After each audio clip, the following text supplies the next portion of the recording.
Pemirsa, tiga kandidat Capres 2024 telah selesai melakoni debatnya yang kedua. Masih ada satu kali kesempatan debat untuk membuktikan siapa yang paling pantas atau masyarakat Indonesia pilih sebagai presiden dalam tahun politik 2024 ini. Sementara Anies, Prabowo dan Ganjar saling beradu ilmu soal isu pertahanan, keamanan, hubungan internasional dan geopolitik serta politik luar negeri. Dan debat pun juga terasa panas saat Anies dan Ganjar sama-sama mengkritik kinerja Prabowo sebagai Menteri Pertahanan yang dianggap belum baik. Jadi pertanyaan yang saat ini juga sedang dibicarakan oleh warga baik dari sehari-hari atau kehidupan sehari-hari maupun di media sosial adalah siapakah capres yang dinilai lebih unggul dalam debat tersebut. Kita bahas bersama dengan para narasumber. Di studio malam hari ini kami kedatangan juru bicara Timnas Anies Mohaimin atau Amin Mustafa Nahrawardaya. Bang Tova, selamat malam. Malam, Assalamualaikum. Waalaikumsalam warahmatullahi wabarakatuh. Sementara itu lewat sambungan Zoom kami sudah terhubung dengan Dewan Pakar TPN Ganjar Mahfud Nusyirwan Sujono. Selamat malam Pak Nusyirwan. Selamat malam. Waalaikumsalam. Salam. Waalaikumsalam warahmatullahi wabarakatuh. Dan pengamat politik Bang Ray Rangkuti. Bang Ray, selamat malam. Baik, kami juga masih menunggu perwakilan dari TKM Prabowo Gibran untuk bergabung bersama kami malam hari. Tapi kami sampai dengan saat ini belum mendapat konfirmasi terkait dengan apakah bisa atau tidaknya bergabung yang bersangkutan. Kami sapa atau langsung saja kita mulai kalau begitu dialognya ya. Saya mau ke Bang Ray dulu deh. Bang Ray dulu deh yang notabene ya dari kacamata penonton. Bang Ray kemarin paling puas atau MVP menurut Bang Ray siapa? Ya, saya jangan menilai lah semua. Ya, dari kacamata Bang Ray dulu sebagai pengamat politik. Nah, saya beri gambaran begini aja. Pertama, kalau dari segi korelasi, ya saya kira ketiga-tiganya menggambarkan korelasi yang sama. Dan Anies di posisi yang memang mengoposisi, ya, lalu melakukan serangan dengan sangat cepat.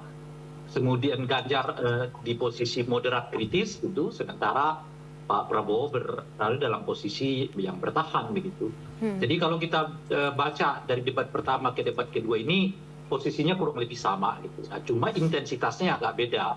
Karena kita lihat tadi malam itu, saya kira udah langsung gigi 4 ya. Anies Baswedan baru buka aja udah langsung gigi 4 gitu. Dan sebagainya. Cuma memang harus dipahami posisinya Pak Prabowo itu bukan karena menurut saya, bukan karena pilihan bertahan, tapi memang mau tidak mau harus bertahan gitu. Karena apa gitu? Karena beliau pelaku sekaligus dalam hal ini.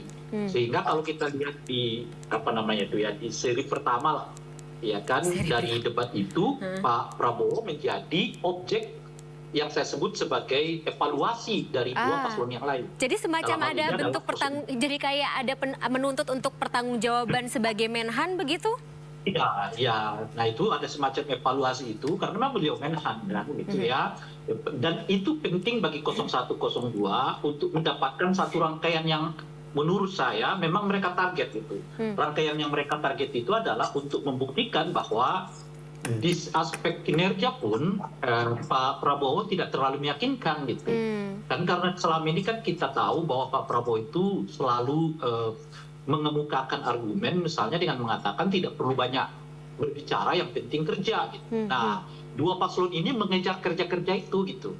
Sejauh apa suksesnya kinerja Pak Prabowo gitu ya, dengan pertanyaan-pertanyaan yang mereka lakukan itu kan gitu. Sehingga Ganjar sampai pada kesimpulan setelah begitu panjang mereka mencoba mengelaborasi kinerja Pak Prabowo di dalam Kemenhan gitu.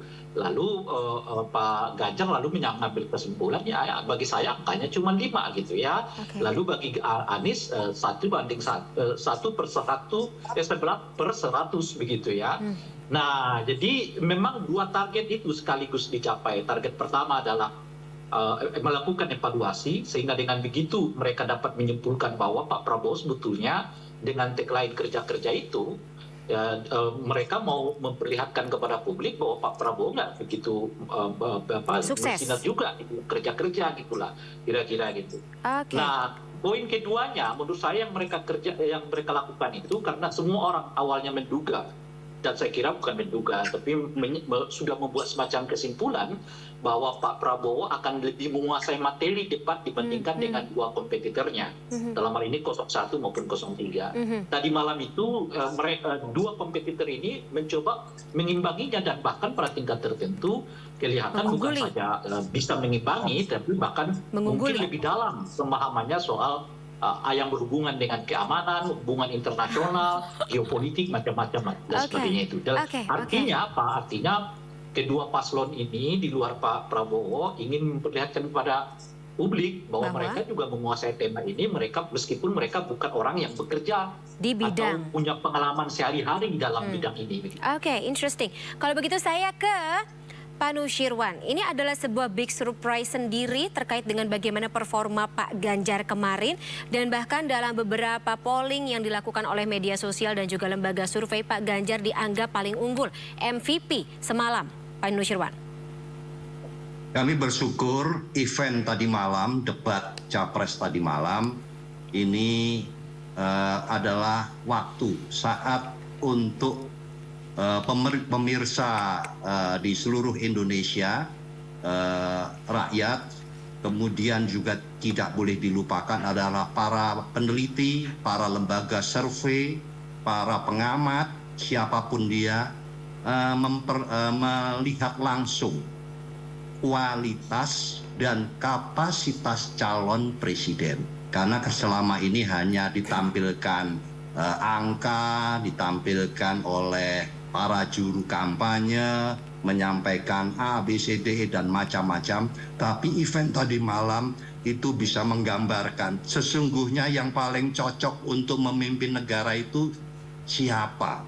Nah, ini kesempatan ini tidak bisa penilaian itu masing-masing rakyat tentu akan memiliki pandangan sendiri. Seperti yang disampaikan hasil polling, saya tidak sampai saat ini belum pernah melihat ada polling atau evaluasi debat yang tadi malam itu tidak menempatkan Pak Ganjar pada posisi pertama. Artinya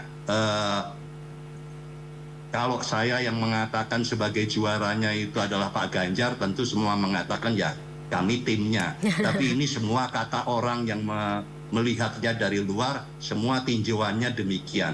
Maka sebetulnya kenapa event yang tadi malam itu menjadi penting? Pertama, tadi sudah disinggung rekanda saya, Pak Rey, bahwa kebetulan saya pikir tadinya kami secara pribadi melihat ini adalah sebuah setting yang cukup manis, ada topik yang berkaitan dengan pertahanan, tentu bahwa Pak 02 Pak Prabowo tentu akan mengambil posisi ini dengan kesiapan penuh, dengan pemahaman penuh, dengan kapasitas penuh. Pemahaman saya tadinya, oh ya ini sudah disetel untuk topiknya adalah ini dan ini adalah tentu akan diambil. Ternyata semua pihak akan melihat sebetulnya benar tidak kemampuan, kapasitas dan kualitas itu tampak atau tidak. Nah, hasilnya terlepas dari bisa dijawab sendiri ya? Seperti apa yang sudah kita lihat bersama pada akhirnya bahwa dapat disimpulkan dan ini merupakan jawaban yang tentunya harus dicatat baik-baik. Para pengamat, para surveyor dan yang juga selama ini menampilkan berbagai elektabilitas dan sebagainya tentang pilihan calon-calon pimpinan nasional, calon presiden kelak di kemudian hari. Dan ini jangan salah, ini dilihat dan langsung dilihat oleh rakyat. Sebetulnya siapakah yang paling cocok untuk memimpin negeri ini. Baik. Demikian ya, Sen. Baik. Kalau misalnya bicara Pak Ganjar, saya juga kemarin dan juga warganya tentunya melihat bagaimana pemosisian berdiri antara Pak Ganjar, Pak Prabowo dan juga Pak Anies ini juga cukup menarik untuk digali lebih lanjut. Sampai bahkan Bang Tova ada yang mengatakan Pak Ganjar ditaruh tengah supaya Pak Prabowo dan juga Pak Anies ini tidak berantem. Karena ini sepertinya terlihat kemarin dalam debat ketika Pak Anies dan juga Pak Prabowo lebih sering saling serang. Apakah ini strategi sendiri atau seperti apa? Enggak juga. Pak Anies itu ingin menunjukkan bahwa soal pertahanan, keamanan, bukan semata-mata dipegang oleh Menteri Pertahanan. Tapi yang mau saya katakan di awal adalah bahwa memang semacam ada rancangan, nggak tahu siapa yang merancang ini, saya nggak tahu ya, karena ini penyelenggarakan KPU. Tetapi dari awal memang ini agak aneh debat ini, meskipun hasilnya bagus, maksudnya ini debat terbagus menurut saya, 1, 2, 3 terbagus.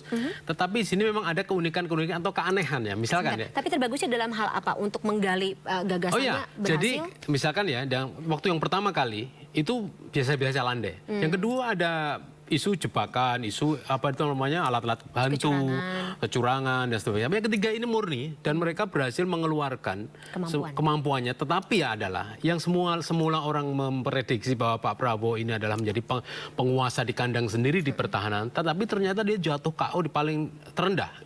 Lihat ya di surveinya di surveinya Drone Emprit itu Pak Prabowo yang persepsi sentimen negatif. Sentimen positifnya itu cuma 25%. Sedangkan Ganjar itu 77, sedangkan Anies itu 90. Jadi paling rendah Pak Prabowo itu. Nah, yang saya maksud unik adalah pertama, tahun 2024 itu nggak ada tema pertahanan, adanya ketahanan nasional. Tahun 2019 sama sekali nggak ada pertahanan maupun ketahanan nasional. Sekarang ini tema pertahanan tiba-tiba ada, bahkan panelisnya ada dua dari Unhan, yang mana Unhan itu ya Prabowo. Jadi ini sesuatu yang sangat berbeda. Akhirnya publik itu ingin mengatakan, wah pasti Prabowo ini menguasai materi karena itu adalah kandang dia. Tetapi ada blunder di situ. Seperti yang Mbak tadi katakan kan, kalau memang tagline-nya itu kerja, maka di situ titik lemahnya. Karena ketiga paslon itu akhirnya terbagi menjadi dua klaster. Baik itu Ganjar maupun Anies itu seolah-olah menjadikan Prabowo sebagai musuh bersama. Ini kan sebelum banyak orang kan. Sih seperti itu yang terlihat ya. Padahal itu nggak diatur kan. Kenapa begitu? Karena memang sebelum ini Prabowo sudah di trial by press. Artinya ada hukuman media terhadap Prabowo itu sebelum debat. Makanya pada tanggal 4 Januari atau awal tahun ini Jubir Prabowo itu langsung mengatakan bahwa akan meng-cancel program pembelian Mirage 2000, Gas 5. Menunda kalau misalnya kemarin. Karena apa ditunda? Karena sudah membaca mapping sentimen udah negatif, karena masyarakat ahli senjata, ahli militer sudah mengatakan nggak populer. Kebijakan yang tidak populis. Nggak populis meskipun alasannya masuk akal, tetapi ini nggak populis dan tidak terprogram dengan baik. Mana mungkin seorang Menteri Pertahanan yang sudah hampir 5 tahun, ternyata dia bisa memprogram, merencanakan belanja yang tidak bagus. Seperti itu akhirnya apa ya, di-cancel apa dikunda. Dikiranya kalau ditunda itu kemudian nggak ada yang bully, malah terjadi pada debat terbuka seperti kemarin itu. Dua-dua paslon seolah-olah menjadikan Prabowo menjadikan musuh bersama. Karena apa yang dilakukan Prabowo itu ya tidak logis, tidak logis. Akhirnya terjadi seperti semalam itu. Saya bilang ya kasihan, tapi itulah faktanya. Nah, mungkin kita bisa tanya dari kacamata TKN atau dari kacamata Komisi 1 DPR Republik Indonesia yang juga notabene anggota dari partai yang juga mengusung Prabowo Subianto. Dave Laksono, apakah sudah tersambung?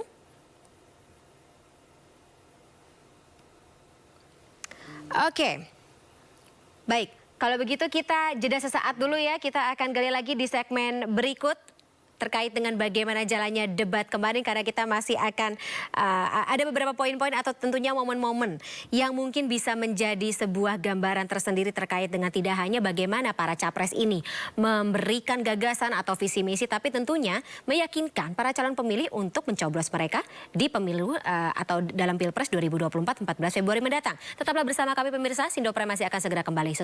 Terima kasih pemirsa dan masih bersama kami dalam Sindoprem, dan kita akan masih membahas terkait dengan jalannya debat ketiga Pilpres 2024 kemarin. Masih bersama kami Mustafa Narawardaya di studio selaku jubir dari Timnas Anies Muhaimin atau Amin. Kemudian Pak Nusyirwan Sujono dari Dewan Pakar TPN Ganjar Mahfud, serta Bang Ray Rangkuti selaku pakar politik. Dan juga anggota Komisi 1 DPR Republik Indonesia, Dave Laksono, yang sudah bergabung bersama kami lewat sambungan Zoom. Saya ke Bang Dave. Bang Dave tadi mungkin bisa mendengar terkait dengan bagaimana komentar dan juga tanggapan dari masing-masing tim pemenangan, baik dari Pak Ganjar Pranowo maupun juga Pak Anies Baswedan terkait dengan bagaimana Prabowo Subianto menyampaikan gagasan dan juga mungkin sanggahan yang dinilai oleh publik saat ini kurang begitu berhasil dalam mempertanggungjawabkan kinerja beliau sebagai Menteri Pertahanan lewat isu yang seharusnya menjadi kekuasaan atau ya seharusnya menjadi exhaust dari beliau sendiri. Iya. Halo? Iya, monggo. Jadi gini Mbak, kalau yang sekarang itu ramai diperdebatkan itu kan karena Pak Prabowo itu tidak mau terlalu membuka semua bahan-bahan yang ditanyakan. Kenapa? Karena itu menyangkut berbagai macam hal. Nah, karena selalu dicoba digiring bahwa sepertinya ada penghamburan uang untuk beli persenjataan, juga belinya kenapa beli barang bekas. Sudah coba dijelaskan, coba disampaikan. Tapi karena serangannya bertubi-tubi dari kedua belah pihak, gitu, dan selalu mencoba untuk direndahkan, jadi undermine keberhasilan beliau. Nah, jadi muncul persepsi sepertinya beliau itu gagal mempertahankan kinerjanya beliau. Padahal sebenarnya faktanya kinerjanya beliau itu sudah sangat baik, sangat bagus. Prestasi yang beliau torehkan dalam rehabilitasi dan juga memodernisasi peralatan tempur kita, meningkatkan kesejahteraan prajurit kita, pembangunan infrastruktur dan juga kondisi kehidupan para prajurit kita yang baik di wilayah perbatasan, itu semua sudah sangat banyak ya. Dan tapi karena serangannya bahkan menyerang kepada pribadi, diserang soal tanah, pemilikan tanah beliau, hingga keluar dari materi-materi utama yang sebenarnya dia kuasai dan dapat dia jawab dan dapat dia paparkan keberhasilan selama ini dan apa yang akan dilakukan bila mana beliau terpilih menjadi presiden nanti. Oke, tapi Pak Prabowo sendiri mendapat nilai yang bisa dibilang jelek, Bang Dev. Dari Pak Ganjar 5, dari Pak Anies 11 dari 100. Iya. Tapi itu kan pandangan, ya, yang ditanya adalah para calon presiden yang dibahas di perdebatan. Ya, nggak mungkin dong pasti akan ngasih nilai 1000 ataupun nilai A, pasti tidak akan direndahkan. Dan ya, jadi ya kalau itu bukan jawab pertanyaannya objektif, itu adalah pertanyaan jawaban pada pertanyaan yang memang ditujukan untuk menjelekkan, bukan untuk membaguskan, keluar dari fakta sebenarnya. Oke. Pak Nusyirwan, saya ke Anda, apakah memang penilaian dari Pak Ganjar ini ya sifatnya subjektif seperti yang tadi dinyatakan oleh Bang Dev Laksono? Ya, kalau yang pertanyaan ini kan awalnya ditanya oleh Pak Anies kepada Pak Ganjar berapa nilainya. Kalau Pak Ganjar itu nilainya berapa, jadi urut-urutan kisahnya kan begitu, dijawab kan begitu. Jadi kalau dikatakan ini subjektif, ya itu pertanyaan dari pihak lain, calon yang lain, ya harus dijawab. Tapi ya saya ingin mengatakan, tadi sebelum acara ini mungkin Pak Dev juga mengikuti puling-puling di seluruh yang dikeluarkan sore ini, hari ini, penilaiannya seperti apa berkaitan dengan tampilan debat kemarin. Tentu itu kita tidak boleh mengatakan itu subjektif. Itu penilaian rakyat, penilaian pemirsa yang melihat acara tersebut. Itu yang kedua. Yang ketiga, tentu sebetulnya kalau tadi dikatakan ada hal-hal yang sifatnya rahasia, saya tidak melihat itu, kayak saya tidak menyinggung pertanyaan dari Pak Anies, tapi saya menyinggung apa yang diungkap oleh Pak Ganjar. Kemarin semua dengan menggunakan data dan itu mudah diakses. Data-data tersebut kalau dikategorikan sebuah data yang harus rahasia juga tidak. Jadi tentunya jawabannya itu tidak perlu harus sulit karena masuk kategori rahasia. Seperti contoh minimum defense itu, kemudian itu semua orang bisa mengambil dari data-data dimanapun mudah, tinggal menjawab saja. Yang kedua berkaitan dengan pembiayaan negara berdasarkan mengikuti APBN, itu pun juga diungkap tahun sekian, tahun 2020 2020, 2021, 2023 itu angkanya berapa saja, itu pun juga bukan sesuatu hal yang terlalu rahasia, mudah untuk diakses. Jadi jawabannya tentunya itu kalau ini memang dikuasai problemnya atau masalahnya, tentu akan sangat mudah untuk menjawabnya, begitu ya. Jadi ini saya melihat, mohon maaf, tidak merupakan sebuah ruang yang rahasia untuk menanggapi hal-hal yang sifatnya mudah diakses oleh publik. Jadi sebetulnya saya tadi awal sudah katakan bahwa ini tidak apa-apa, ya ini adalah sebuah forum atau sebuah debat capres ini adalah memberikan bukti, memberikan fakta, memberikan kondisi yang sebenarnya itu seperti apa para calon presiden itu. Baik dari sisi kualitas maupun dari sisi kapasitas. Jadi kalau kualitas dan kapasitas ini pada saat debat kemarin itu sudah tidak bisa ditawar-tawar lagi, akan dengan mudah. Tidak usah dengan menggunakan survei, tidak usah dengan menggunakan data apapun, seluruh rakyat akan mudah untuk menilainya. Sebenarnya tingkatnya itu kedua aspek tadi, kualitas dan kapasitasnya untuk menjadi presiden itu seperti apa, itu akan bisa terlihat dengan jelas. Soal kategori bahwa ini sebetulnya ada sesuatu hal yang tidak bisa didata, tidak bisa diungkap, atau katakanlah ini terlalu sifatnya rahasia dan sebagainya, itu semua termasuk di dalam penilaian publik, penilaian rakyat, penilaian masyarakat untuk menilai bagaimana untuk menjawab sama dengan kita pada malam hari ini. Mana yang bisa kita ungkap dan mana yang tidak bisa kita ungkap untuk bisa kita elaborasi di dalam penyampaiannya. Apalagi kalau bentuknya pertanggungjawaban dan juga transparansi yang diinginkan oleh masyarakat ya Pak Nusirwan. Baik, Bang Rey, saya ke Anda dulu sebelum nanti saya ke 3 perwakilan dari paslon. Ya, katakanlah seperti itu dalam Sindopre malam hari ini. Bang Rey sendiri kalau melihat bagaimana gestur, kemudian juga komunikasi, lagi-lagi apa yang berangkat dari penyampaian baik dari Pak Ganjar, Pak Prabowo maupun juga Pak Anies dalam debat kemarin. Seperti apa sih nuansa yang ditangkap terutama untuk calon pemilih? Bang Rey bisa boleh di-unmute gawainya Bang Rey. Oke, saya kira ada yang berubah sedikit dari ketiganya ya. Tentu Anies seperti kita ketahui intensitasnya makin meningkat ya.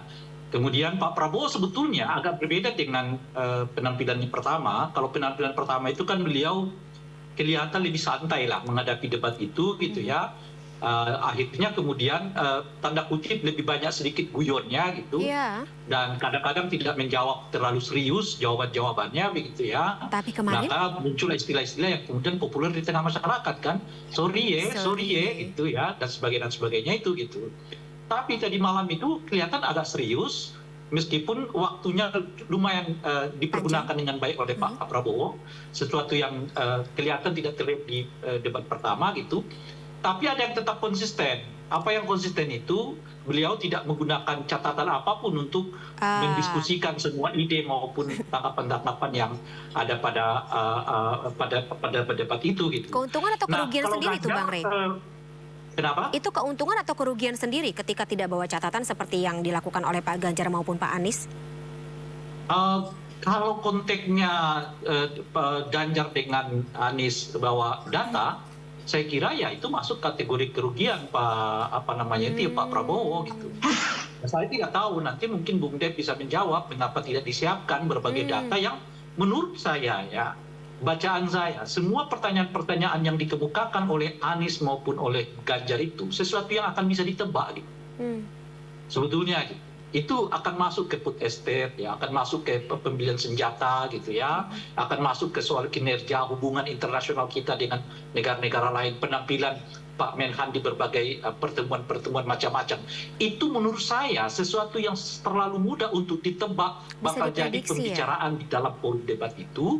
Yang sayangnya lagi-lagi kelihatan Pak Prabowo tidak menyiapkan seperangkat yang memungkinkan beliau untuk mengcounter bila mana pertanyaan itu ada. Dan ini yang agak membedakannya dengan misalnya kalau kita bandingkan persiapan Gibran pada debat cawapres yang pertama kemarin.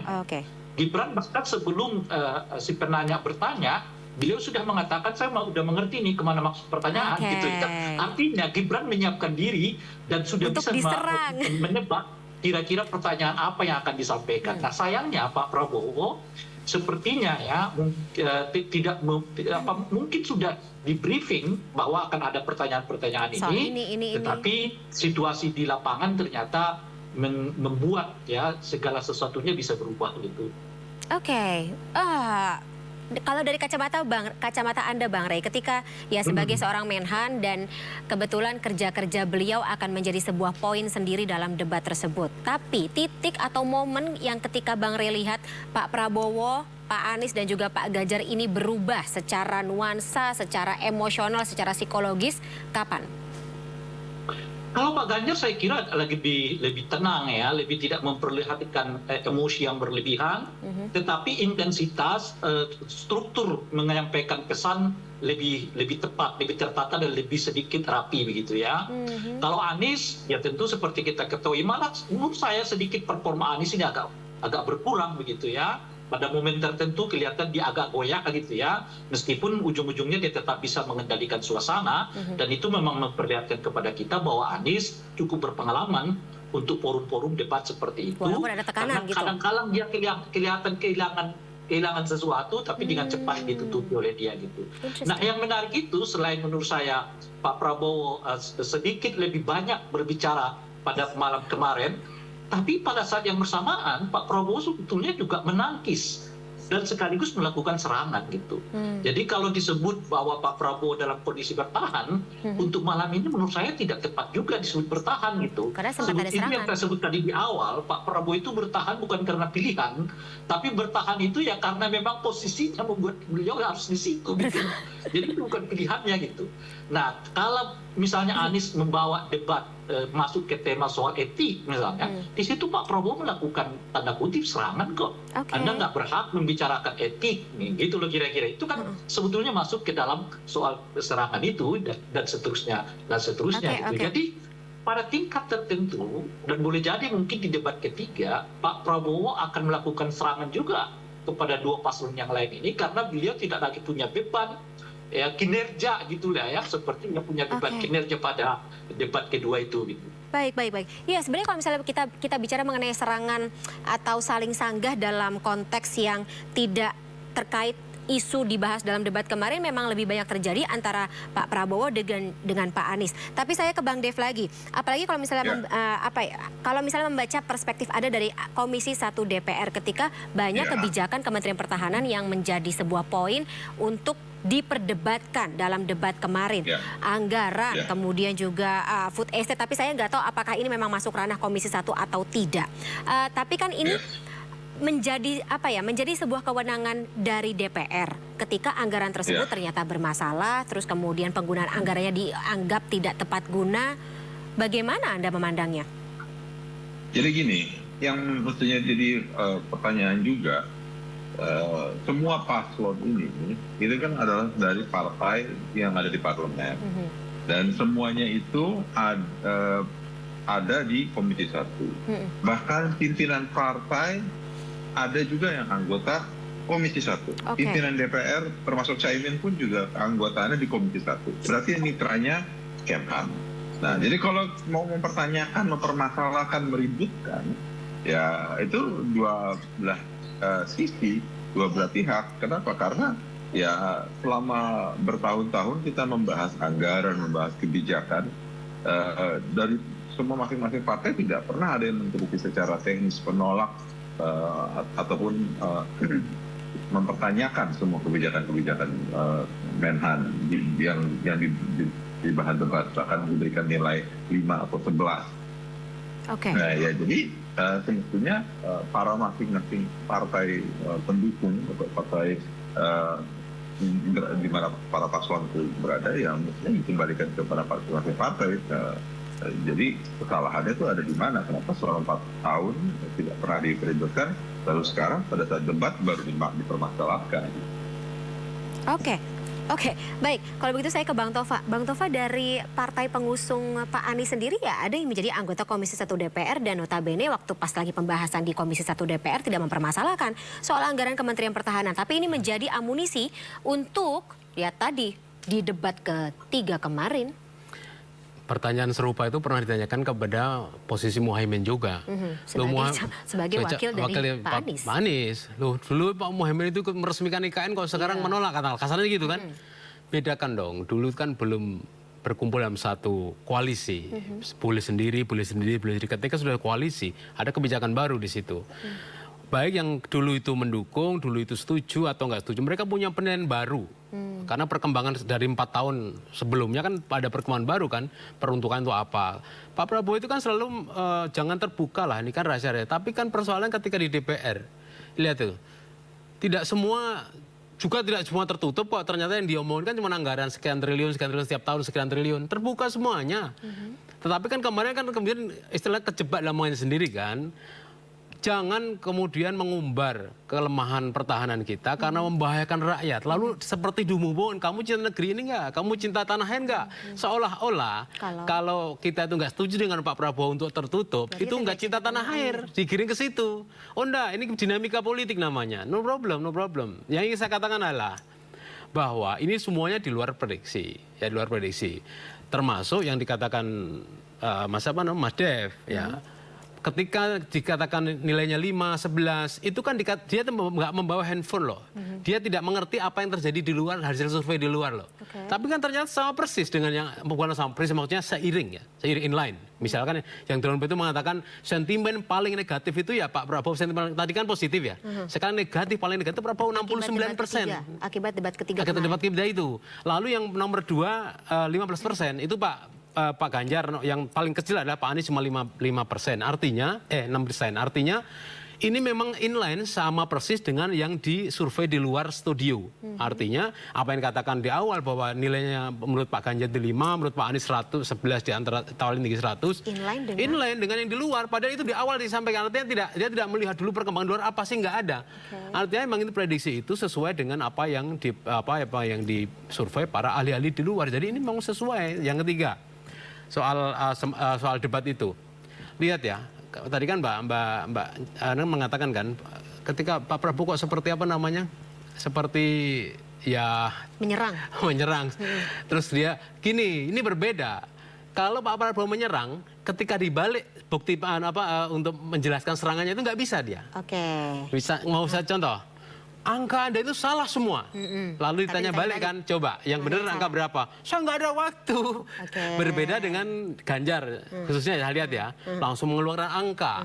Berbeda dengan Anies. Jadi ini memang lucu. Ketika Mas Ganjar maupun Mas Anies melakukan katakanlah istilah mbaknya itu serangan, sebenarnya bukan serangan juga. Dalam debat kan biasanya gitu ya. Ya seperti itu. Tapi ketika Prabowo menyatakan hal yang sama, ketika dibalik tidak bisa. Padahal Pak Prabowo itu adalah orang yang memang harusnya menguasai data. Jadi tidak semua itu kemudian dikatakan ini rahasia semua, enggak juga. Kalau cuma anggaran gelondongan gitu nggak untuk apa rahasia, semua keluar kok, di media juga tahu, di DPR juga diumumkan seperti itu. Pak Nusirwan sendiri bagaimana? Anggota dari parpol-parpol pengusung Pak Ganjar juga ada yang bergabung dengan Komisi 1 dan sempat menyetujui apapun yang saat itu Kementerian Pertahanan anggarkan atau rencanakan. Tapi ya pertanyaannya sama kayak Bang Tova, menjadi masalah dan dikemukakan dalam debat kemarin oleh Pak Ganjar. Semua sektor itu tentu atas persetujuan Dewan Perwakilan Rakyat. Mohon maaf, Mas Dev, saya juga 15 tahun di DPR gitu ya. Cuman bedanya tidak di Komisi 1 begitu. Tapi prosedural, mekanisme penganggaran itu sama. Jadi yang membuat program itu selama ini selalu pemerintah. Tapi harus selalu melalui persetujuan Dewan Perwakilan Rakyat. Lalu konteks bicara kita ini kan kinerja atas anggaran yang sudah disetujui. Maka sebetulnya di dalam debat kemarin apa toh yang sudah dikerjakan, bukan menyalahkan loh, kemarin sudah disetujui kok sekarang ribut, bukan itu, tapi apa yang sudah dikerjakan. Nah inilah yang sebetulnya, dan ini tidak perlu rahasia. Makanya tadi saya ulang, Pak Ganjar kemarin kan menyampaikan tahun 2020 anggarannya sekian, tahun 2021 anggaran pertahanan itu sekian, 2020 itu pakai data. Lalu itu dipadukan dengan kinerjanya seperti apa dengan anggaran yang diperoleh tersebut. Nah, itulah yang ditanyakan kenapa angkanya yang tadi targetnya sampai 75 atau 79 hanya tercapai sekian.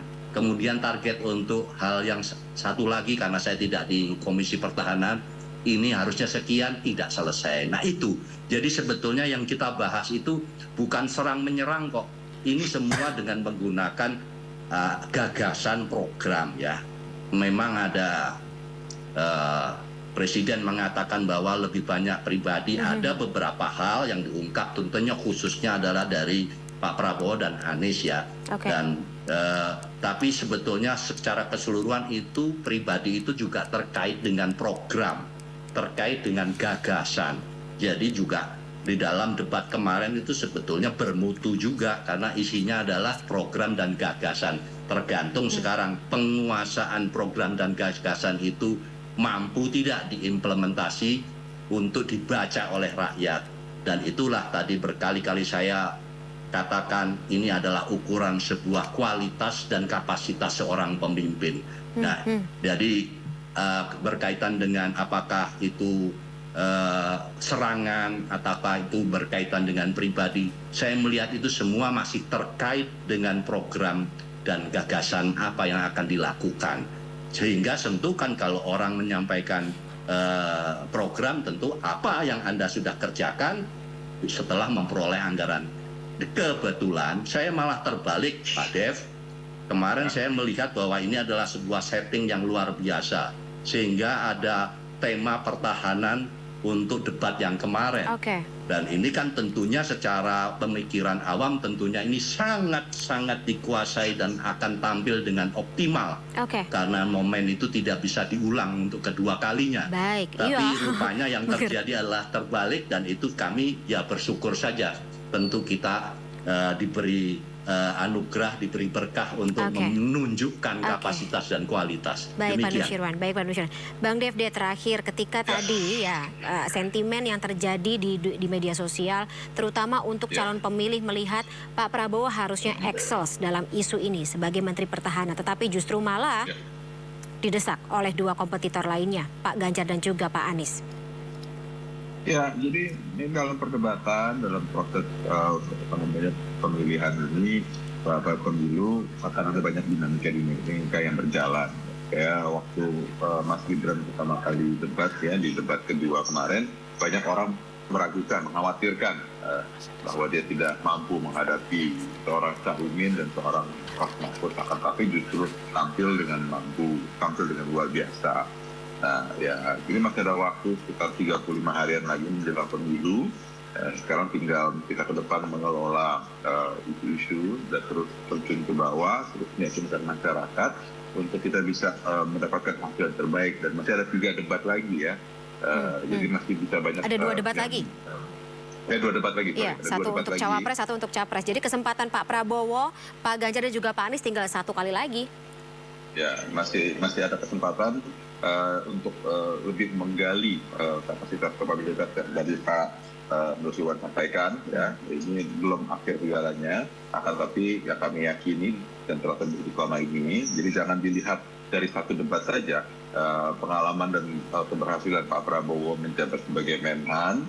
Setiap tahunnya dia menyampaikan pertanggungjawaban ke Komisi 1, semua fraksi menerima. Jadi dari setiap tahun, dari sejak 2019, 2020, 2021, 2022 mengajukan anggaran penambahan disepakati, disetujui oleh semua fraksi, pertanggungjawaban semua kebijakan beliau, output dari isu-isu beliau bisa memaparkan dan menjelaskan, dan semua fraksi juga menerima penjelasannya.